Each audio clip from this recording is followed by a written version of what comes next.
ప్రకాష్ రాజ్ కూడా చెప్తా ఉన్నాను, నాకు మీరంటే గౌరవం. I have extreme respect for you. కానీ when it comes to secularism Prakash Raj garu, it is a 2 way, not 1 way. I have extreme respect for you. You know that. మీరు secularism is always 2 way, it is not 1 way. హిందువుల మీద దాడి జరిగినప్పుడల్లా వచ్చి మాట్లాడటం తప్ప, అన్య మతాల మీద జరిగితే నేను కూర్చొని ఇంతమంది కౌలు రైతులకు ఇచ్చాను, ఎంతమంది ముస్లిం ఇస్లాం రైతాంగానికి ఇచ్చాను నేను.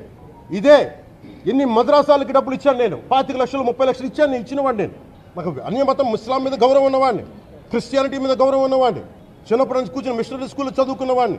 నా టీచర్ చెప్పిన సూక్తి, తను తగ్గించుకున్నవాడు హెచ్చింపబడిని చెప్పి బైబుల్ సూక్తిని ప్రతిసారి కోట్ చేస్తూనే ఉంటాను. ఇది నా గౌరవం, ఇది నేను చూపించే గౌరవం. మీరు మాట్లాడితే కూర్చొని నేను పాటించే ధర్మానికి అపవిత్రం జరిగినప్పుడు నేను మాట్లాడకూడదు, మౌనంగా ఉండాలి.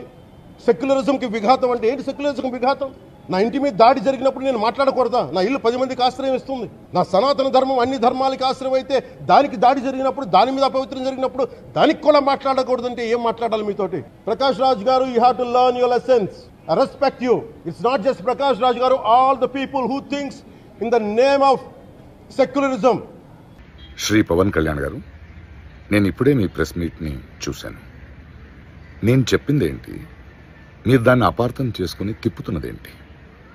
నేను ఇప్పుడు విదేశాల్లో షూటింగ్లో ఉన్నాను. 30వ తారీఖు తర్వాత వచ్చి మీ ప్రతి మాటకి సమాధానం చెప్తాను.